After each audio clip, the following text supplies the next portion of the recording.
I was also wondering, Scotty Scheffler got arrested this morning going into the PGA tournament, and the strangest, like you were there when OJ, the white Bronco, the police chase, right? 94? I was doing the game. Yeah.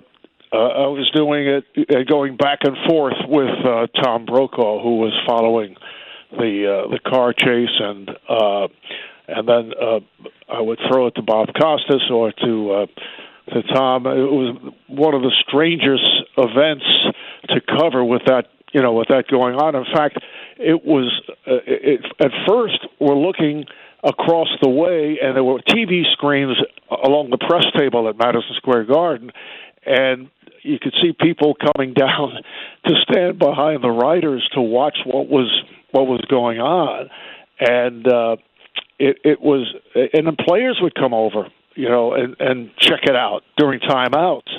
So it was kind of a weird scene. OJ was at one time doing sideline for us for NFL games. Yeah.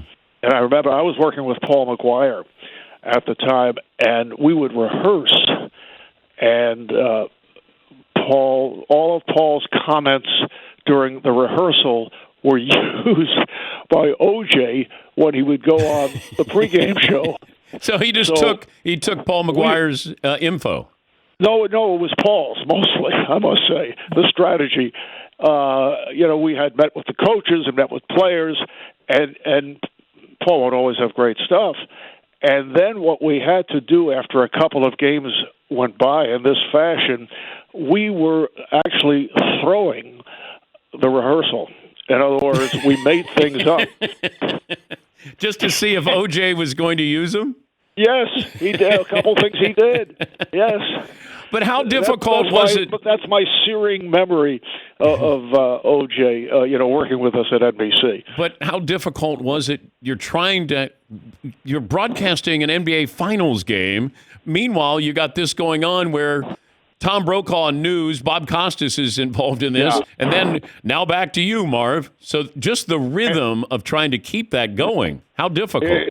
It was most unusual. And Dick Ebersol, the president of NBC Sports, was sitting to our left in the stands, but he had an earpiece, so he heard exactly what was going on.